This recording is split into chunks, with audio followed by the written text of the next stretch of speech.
terkait urusan hukum, ya, baik itu dalam bentuk ancaman atau dan lain sebagainya. Dan juga kami per hari ini menyatakan tidak hanya urusan hukum, tapi juga kami selaku tim akan melindungi klien kami dari segala hal-hal ya, yang tidak diinginkan dalam selama proses penanganan perkara. Kita nikah itu Sabtu Isya. Itu dihitung nggak? Dihitung. Berarti Sabtu, Minggu, Senin, Selasa itu yang agak masalah, dan dia minta talak hari Selasa, tapi aku belum kasih. Aku kasih talak malam Kamis. Salah satu yang Ibrahim sendiri katakan ke saya akan habisi kamu. Dia bilang gitu ke saya. Nah sekarang Ibrahim, saya bilang ke kamu mau damai atau kamu mau habisi saya? Dia bilang, kalau kau masuk aku bunuh kamu. Opa, sok berani gitu ya, kayak bukan suami dia gitu loh. Nabila, klien kami sudah di bawah pengawasan kantor hukum Sunan Kalijaga dan tim. Artinya segala urusan hukum akan berhadapan dengan kami. Dan kalau kau, Ibrahim, saya ingatkan, kalau kau berkuar-kuar tuh di media sosial, udah pasti kami akan ambil langkah hukum yang tegas.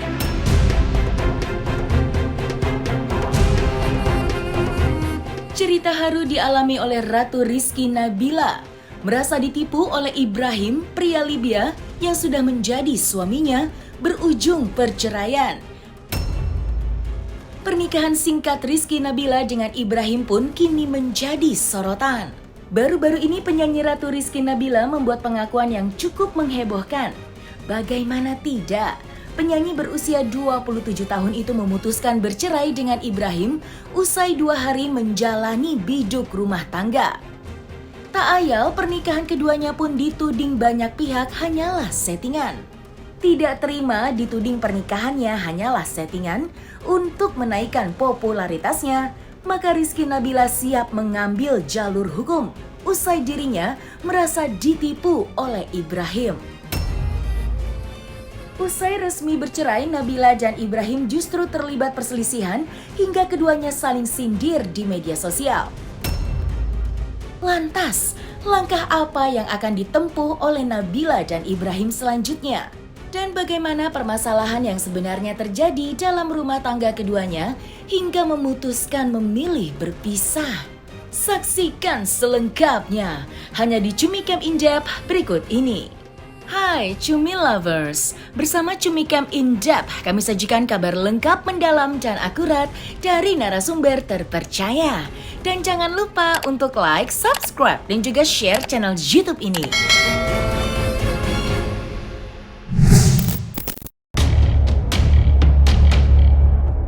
Pernikahan yang langgeng dan dihiasi oleh kebahagiaan menjadi impian banyak orang.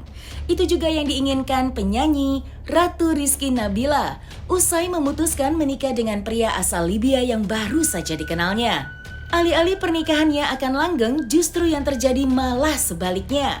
Ya, usia pernikahan Rizky Nabila dengan pria asal Libya yang diketahui bernama Ibrahim hanya berumur 2 hari saja. Kini keduanya telah resmi berpisah secara agama. Usai berpisah dari Ibrahim, Rizky Nabila masih harus berurusan dengan mantan suaminya itu. Keduanya bahkan terlibat saling sindir di media sosial. Merasa dirinya dicemarkan nama baiknya, Rizky bersama kuasa hukumnya siap mengambil langkah tegas. Lantas, apakah yang membuat Rizky Nabila memilih bercerai dengan Ibrahim? Benarkah Rizky Nabila telah ditipu oleh Ibrahim? Ada beberapa chat yang udah saya show juga ke media ya. Salah satunya ancaman untuk mengakhiri hidup anak saya. Terus juga saya dikutuk akan pekerjaan saya sebagai pekerja seni. Saya bukan muslim yang baik dan lain-lain. Salah satu yang Ibrahim sendiri katakan ke saya akan habisi kamu. Dia bilang gitu ke saya. Nah sekarang Ibrahim, saya bilang ke kamu mau damai atau kamu mau habisi saya? Karena saya pribadi sebenarnya kalau saya pribadi, kita pernah ijab, udahlah nggak usah begini-begini. Capek tahu, urusannya capek, gitu. udah stop. Kalau udah baikan, udah kemarin di rumah Papi Uya udah baikan, terus berantem lagi, keluar lagi, screenshot apa segala macem. Maunya apa gitu loh? Yuk tegesin yuk, maju mundur, baikan enggak gitu loh. Dan buat netizen yang bilang saya pansos atau segala macem, gimmick settingan, demi Allah ini pernikahan asli karena dasar saya pengen punya imam, tapi ada 3 unsur yang gak mungkin saya katakan secara gamblang detail-detailnya. Terkait urusan hukum, ya baik itu dalam bentuk ancaman atau dan lain sebagainya, dan juga kami per hari ini menyatakan tidak hanya urusan hukum, tapi juga kami selaku tim akan melindungi klien kami dari segala hal-hal ya yang tidak diinginkan dalam selama proses penanganan perkara. Nabila, klien kami sudah di bawah pengawasan kantor hukum Sunan Kalijaga dan tim. Artinya segala urusan hukum akan berhadapan dengan kami. Dan kalau kau, Ibrahim, saya ingatkan, kalau kau berkuar-kuar tuh di media sosial, udah pasti kami akan ambil langkah hukum yang tegas. Mungkin dalam beberapa hari ini kami akan coba mempelajari soal pasal-pasal apa aja yang kita untuk mengambil langkah hukum. Yang pertama mungkin dugaan yang akan kami lakukan adalah soal pasal pengancaman sebagaimana yang diatur di pasal 369 ayat 1 KUHP dan juga pasal pencemaran nama baik sebagaimana yang diatur pasal 27, 28 dan junto pasal 45 Undang-Undang ITE. Itu yang akan kami lakukan dalam beberapa hari ke depan dan akan kami mencoba mempelajari bersama tim. Gak ada masalah. Nggak ada masalah. Karena daluarsa hukum pidana ketika kita laporkan itu 12 tahun. Sejak kita laporkan itu berlaku 12 tahun. Jadi kalau dia balik kapanpun kita bisa tetap proses hukum.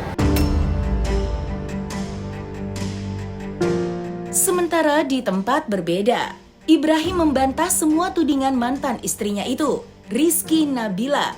Pria asal Libya itu juga mengaku kecewa dengan sifat Rizky Nabila yang baru diketahuinya usai menikahinya. Pernikahan singkat yang hanya berumur 2 hari sontak menjadi sorotan banyak pihak. Tidak terkecuali Ibrahim yang menduga mantan istrinya itu tidak bersungguh-sungguh menikah dengan dirinya. Ia pun menuding ada maksud lain di balik pernikahan mereka.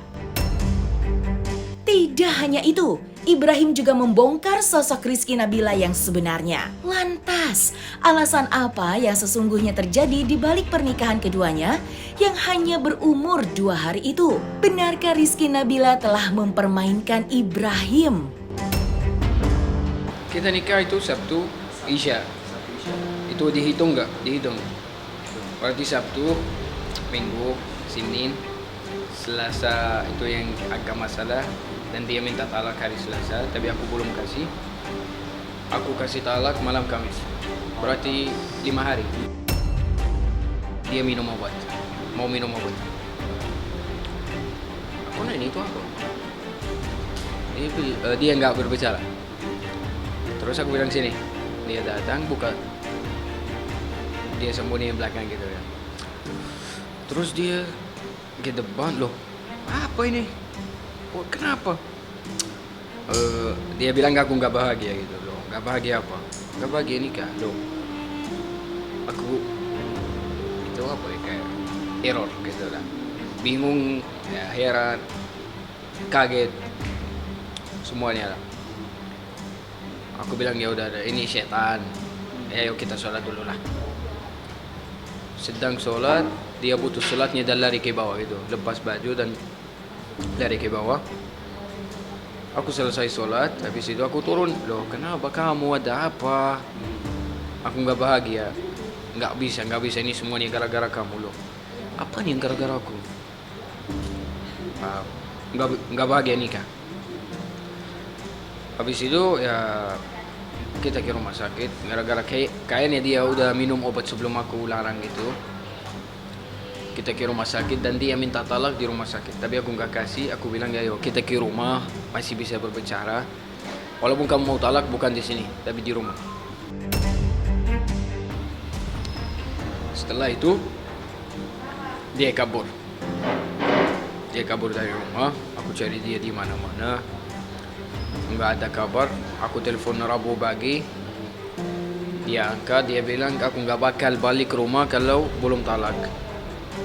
Nah, aku bilang ya udah, ini aku keluar dari rumah, yang penting kamu balik, kamu lihat Nio, lihat ibu dulu, dan gampang kita masih bisa berbicara lah. Dia bilang kalau kamu masuk aku bunuh kamu. Opa, so berani gitu ya, kayak bukan suami nih gitu loh. Aku kasih talak 3 kali, talak. Kalau dia mau, maksudnya dia rencanain ini, kalau dia rencanain ini semua itu ya Allahu a'lam. Tapi kalau dari aku, alhamdulillah niatku baik banget, dan niatku kayak buat ibadah dan buat akrab ke Allah gitu. Maksudnya orang mau settingan ya silakan. Dia mau dia bikin rencana kayak gitu dari awal maksudnya.